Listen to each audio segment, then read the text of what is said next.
Hi everyone, Julia here. Hey, Philip here. Today I want to talk to you about race in the Navy. So as a lot of people say, choose your rate, choose your fate.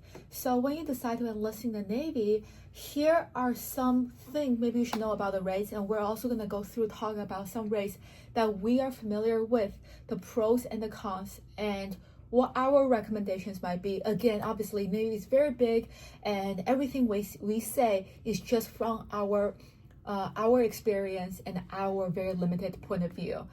So with that being said, let's get into it. Yeah, absolutely. So first off, with some big overarching categories for different rates, they have aviation. So naval aviation is a huge thing.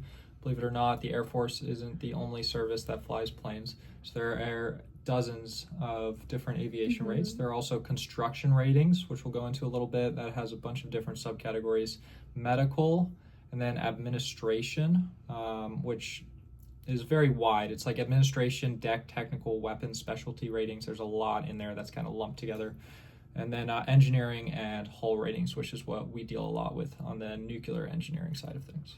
Right. So if you want to enlist in the Navy, I think a few things you should think about. First of all, do you more like desk work or do you more like hands-on work? Do you mind being outside for a long period of time? What do you prioritize when you're picking your career path?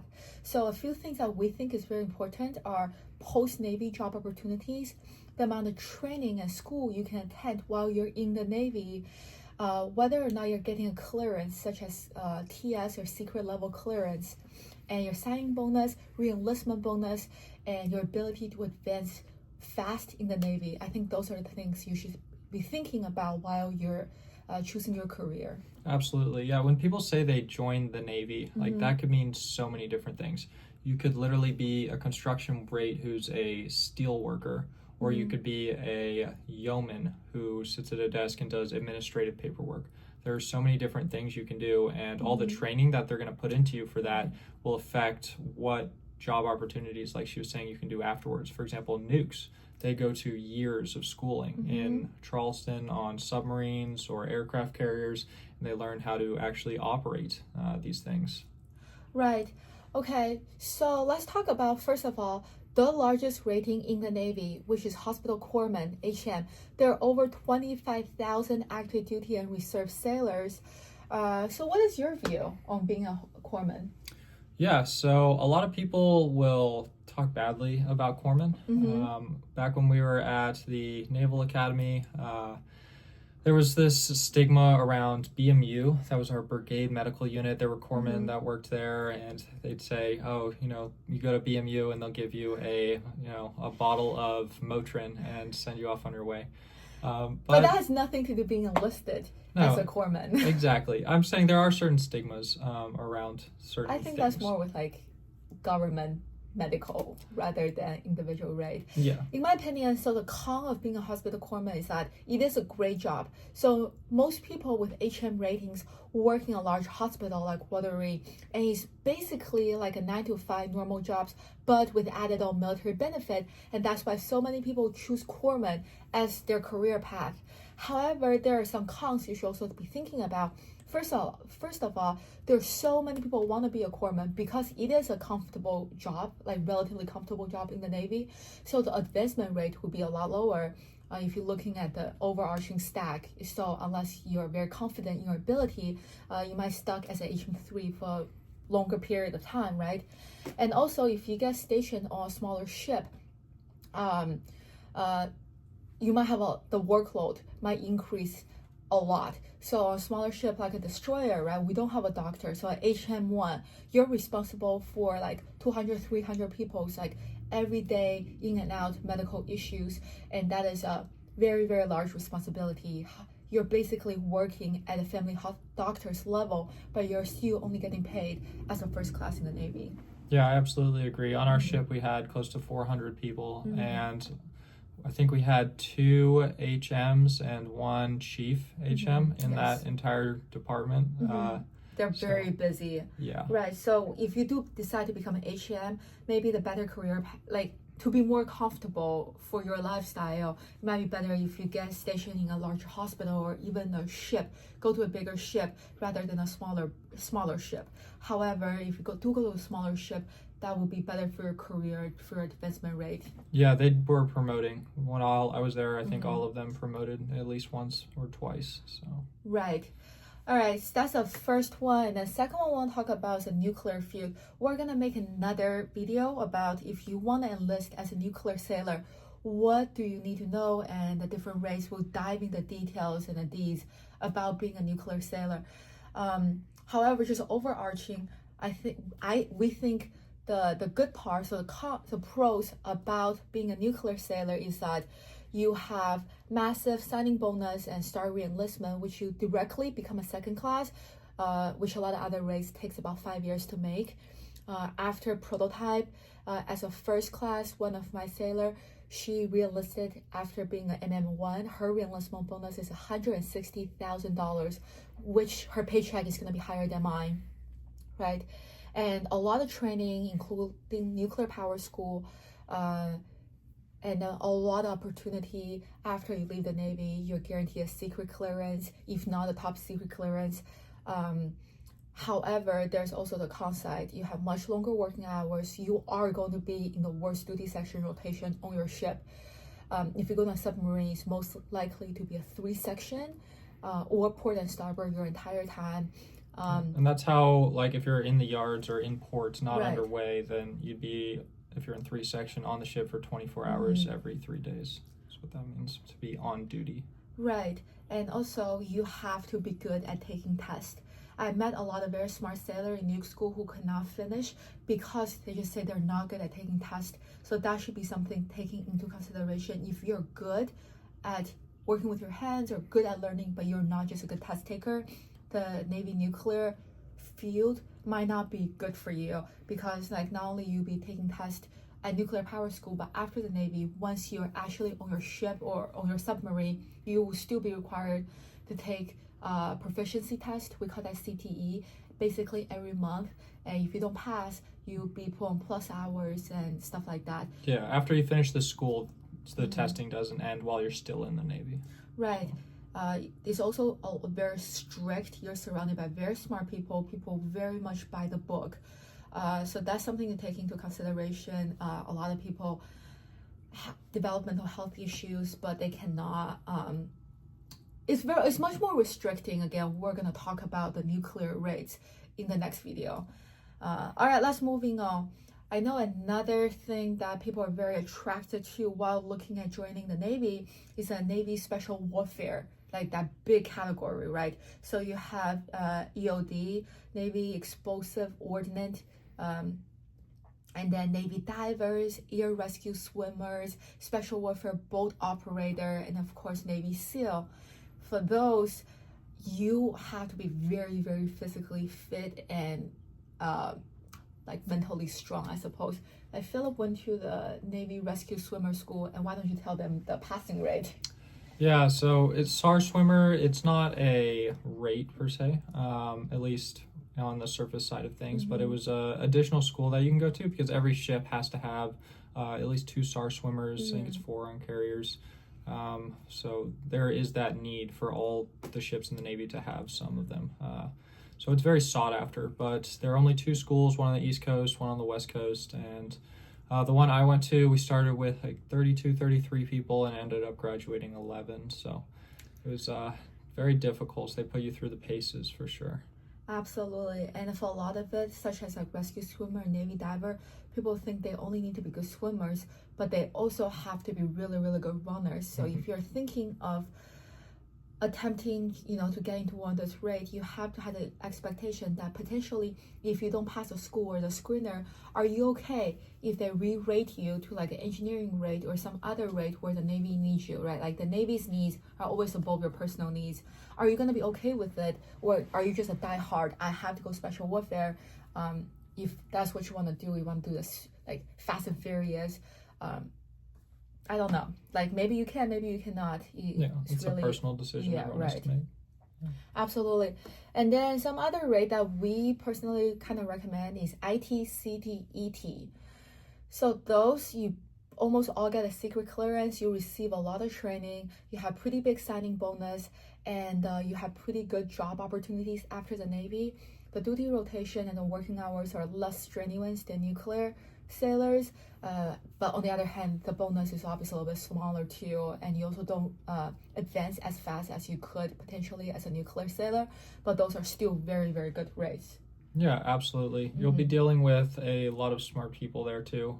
They've gone to a lot more additional schooling than some of their other rates that you'll see on a typical ship. Outside of the nuclear side of things, obviously, that's like its own unicorn. Yeah. Like I think being an IT conventional sailors is a very, very good option. A lot of them have a pretty good job lined up. Another rate we think are potentially very good is YN and PS, so yeoman and personnel specialist. Those two are purely desk job, so you're working with paperwork, manning day in, day out. You don't really go outside, you don't really deal with a lot of other stuff. You almost like don't even stand a duty rotation, you just deal with paperwork as they come through. A lot of people don't understand the difference between yeoman and personnel specialist. So yeoman, you take care of correspondence. So in the Navy, for example, if the commanding officer wants to pull out something, he'll write a official memo, and the yeoman's job to check spelling, to check formatting, to make sure that it's signed properly. So they deal with the correspondence. And PS is personnel specialist. They deal with like requesting manning or people's PRD. So what does PRD stands for? It's your plan rotation date. Plan rotation date when you're leaving, and people, when people are coming. So just more on the personnel side. But most time they do work hand in hand. Yeah, and those jobs you don't have to go to a lot of schooling beforehand, so they're pretty straightforward. There's a lot of OTJ on the job training once you get to your ship based on what jobs they need you to fill, what your chief most likely will put you. Right. Another thing, they have great short tour locations and options because every command needs yeoman and PS.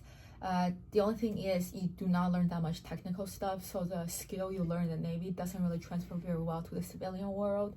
It's more maybe like a clerk in the civilian world, but it obviously doesn't pay as well as a computer scientist or like an IT or like engineering if you were to transition into the civilian world. Nice. Right. Another rate we want to talk about is the supply world. So again, choose your rate, choose your fate, right? In the supply world, we think the quality of life between the LS, logistics specialist, and the CS, culinary specialist, are day and night. So if you want to go supply, we definitely recommend LS rather than CS. So logistics specialist, you're really deciding like supply. So like we're buying a part, we're buying like office supplies, we're buying like very, very large machines. You all go through the hands of LS, logistics specialist. It's mostly a desk job. You work on computer, you work on contacting the supplier and then informing whoever needs it on the ship. It's a pretty good working rotation, and everyone needs something. If you have a good attitude, if you're good at your job, you make friends with everything, and every time we have goodies coming through your command, you can kind of get a first dib. Oh yeah. And then CS, oh my goodness, culinary specialist. What do you think of that? Yeah, so it's culinary specialist. It's kind of what it sounds like. They're the ones that are preparing and serving the food. So kind of like a cook, but you don't really get to decide your own menu. You're serving whatever the Navy sends you. I mean, there's a little bit of variability in it. I've had some good CSs who like to whip up things on the side, but you're mostly sticking to that standard meal rotation. I think it was every like 21 days or 3 weeks, you're rotating back through the same meals. And you're just prepping and serving those for hundreds or even thousands of people, depending on what kind of ship you're on. So it can get very repetitive and annoying, right. I'm sure. CS is a hard job, right?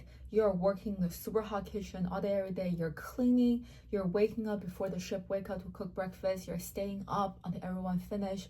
And then while you're in deployment, you have mid-rats. So at midnight, you're also cooking up a meal. So you're preparing 4 meals every day. It's a lot of work. You don't get that much training. You don't really learn that much transferable skill after you get out of the Navy. And a term that we're not supposed to use anymore, so cranking. So we have to send sailors almost like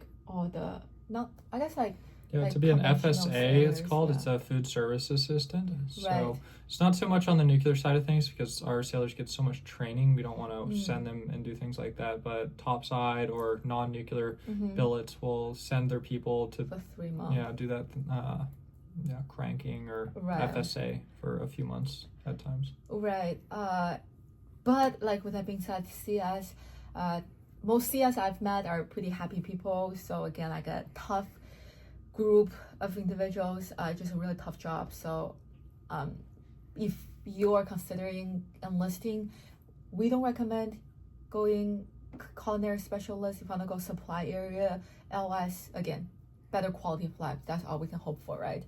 Another we want to talk about is BM, bosun mate. So if you're like me, don't like to be working outside in physical labor, I personally think BM, bosun mates have a pretty tough job. However, when you imagine the Navy, right, when you imagine being a sailor, working with lines, line handling, tying knots, those are the typical bosun mate stuff. Yeah, and they're pretty hard to, from what I saw on my ship at least, to promote, at least at first. We didn't have many promotions in the BM world. You have a lot of seamen, and even the E4s there weren't too many, maybe a few E4s, E5s, E6s. We had like one E6 promotion, and that was due to like a special, promotion they were able to give at like the fleet level. So there are a lot of BMs in the Navy, so it does make it more difficult to promote. It is the oldest rate in the Navy. They have a lot of pride in their line of work, right? A lot of BMCs, you see like they tattoo like the BM tattoo right here. They have a lot of pride. They are very proud and really love what they do. So again, if you like working outside on a boat, and you do want to make this your career, BM can potentially be something interests you, but again, the skill is not easily transferable to the outside. Lastly, I want to talk about HT, so hall technician. The reason I want to talk about that is because you're kind of like in the engineering, but you have very, very special duty, which is to maintain the bathroom system on the ship. So every time when, for example, the ship's bathroom doesn't work, it's kind of the HT, hall technician's job, to put on the poopy suit and to go in to make sure that like everything works. So I think that is kind of very different than a lot of people's expectation, right? Like your recruiter might tell the glorious side, but I feel like you should also know the other side. Yeah, and that's definitely not all of it. I knew some HTs that were like a HTC, a chief that was really, really good at his job, and he enjoyed it a lot. He got special ratings to do like underwater welding. So it's not just about the bathroom system. There is more to it than that. But it will be a part of your job. But yeah. Right. Okay, so let's talk about knowing what we know now, if we enlist as sailors, what would be the rate that you pick and what would the rate you definitely not pick? I can go first. Sure. So I think if I really enlist now, knowing what I know, I'm gonna go LS, logistics specialist. I have a lot of anxiety when taking tests and in a very stressful environment. And I also, like sometimes I don't like to be by the book all the time. I like the face-to-face. I like talking to people. I like talking like more finance supply side. And I definitely don't like working outside. I don't like hands-on stuff. So I think LS, logistics specialist, will be what I want to do. What I do not want to do, between CS and BM, I think I don't want to go BM. I just don't like hands-on stuff and being outside. And then BM is definitely a hard job. So that's my most want to do rate and least want to go rate. How about you? Oh boy, I didn't get a chance to think about it too much, but probably not nuclear. That doesn't sound very fun. Even on the officer side of nuclear, it's a lot of work, and on the enlisted side, it's even longer hours at times, and can be even more work and more stuff you have to deal with. You do get the highest, biggest money. bonus. Though. Yeah, if you stay in for more years, you're always trading time for money with the Navy. And but besides that, like Julie said, LS is pretty good. Probably not CS or BM or HT, YN, and PS could be good. I think if you're trying to make a career out of it and you aren't looking to do anything on the outside, that could honestly be a pretty good option, where you work regular jobs. Maybe HM. I feel like I could learn, some useful skills with that. But honestly, I don't know. I feel like I could be pretty good maybe at some of the special warfare stuff, like Navy diver. I always thought that was pretty cool. But I would also want to explore and learn a bit more about the aviation ratings. We kind of buzzed over that, but there are a ton of different ratings out there for aviation. Just to list a couple of them. I mean, there's a air traffic controller, aviation machinist mate, aviation electricians mate. There's structural mechanics, ordnance men. There's air crewmen, survival. I don't know, all kinds of stuff. So yeah, I definitely want to learn more about that side of things. But yeah, we just don't know much about that. We never worked with the topside aviation community, right? With that being said, right, pick your rate, choose your rate, choose your fate. However, a lot of times you are assigned a rate by the Navy, right? So there's another saying, get your rate, love your rate. If you absolutely hate what you do, you're only going to make your life more miserable. You can look into transferring a rate, but that's going to take time, and in the Navy everything's slower. So try to love what you do and kind of go with the flow. It's not going to go as you're expecting, right? Like they can promise you like, oh, you're going to do welding, you're going to do soldering, you're going to do all this cool stuff once you're in the Navy. And once you join the Navy, you're going to see a lot of things are different than what they promise, or life just takes an unexpected turn. You kind of have to just roll with the punches and love what you do. So hopefully this video is helpful if you are considering joining the Navy and list specifically in the Navy. If you have any questions, leave a comment below and we'll try to get to it. Yeah, and if you're doing it as a way to get a degree in the future, a lot of people do that. And I would say if you're still interested in the Navy and you have an opportunity to get a degree and go officer, it can be a little bit, there can be some more money in it and even better quality of life, obviously, depending on what you do. If you're a nuclear officer, probably not as good as maybe a YN, depending on which rate you're doing or which billet you get on which command. But yeah, thanks for watching. This is one of our longer videos. Hopefully you enjoyed it, and we can do some more specific things based on some of the stuff we've talked about in this video. So yeah, yes. Thanks. Bye.